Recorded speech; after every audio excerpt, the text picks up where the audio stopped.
เป็นยังบ่ตอบอายมาลืมคำว่าสองเอาอยู่ที่เพียงนา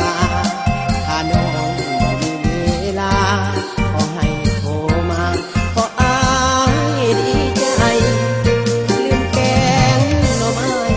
ใส่จุดอีกครั้งที่ผ่านมาบ่นึกเลยว่าสัญญาแล้วมาลืมลายสาวพอดีดา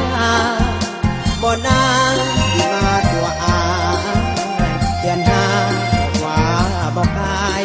สนใจหมายสองเฮาแน่เมื่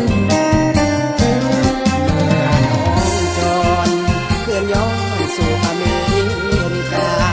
โทรศัพท์ก็บ่โทรหาความก็มีอ่อนซ้อนบ่นึกเลยว่า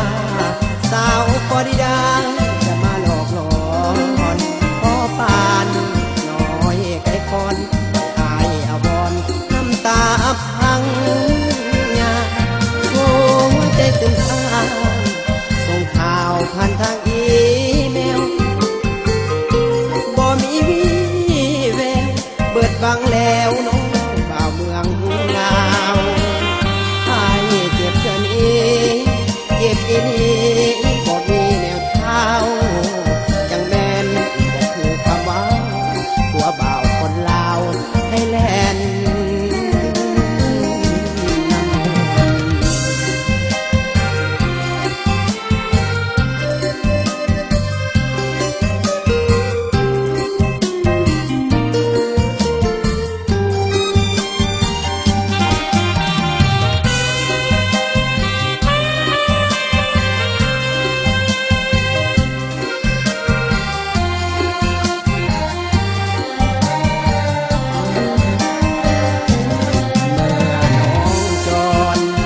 ย้อนสู่อเมริกาโทรศัพท์ก็บ่โทรหา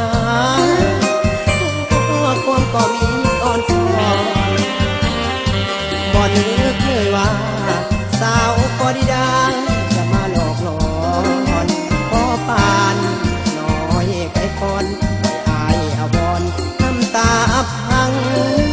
ยาหัวใจซึมเศร้าส่งข่าวผ่านทาง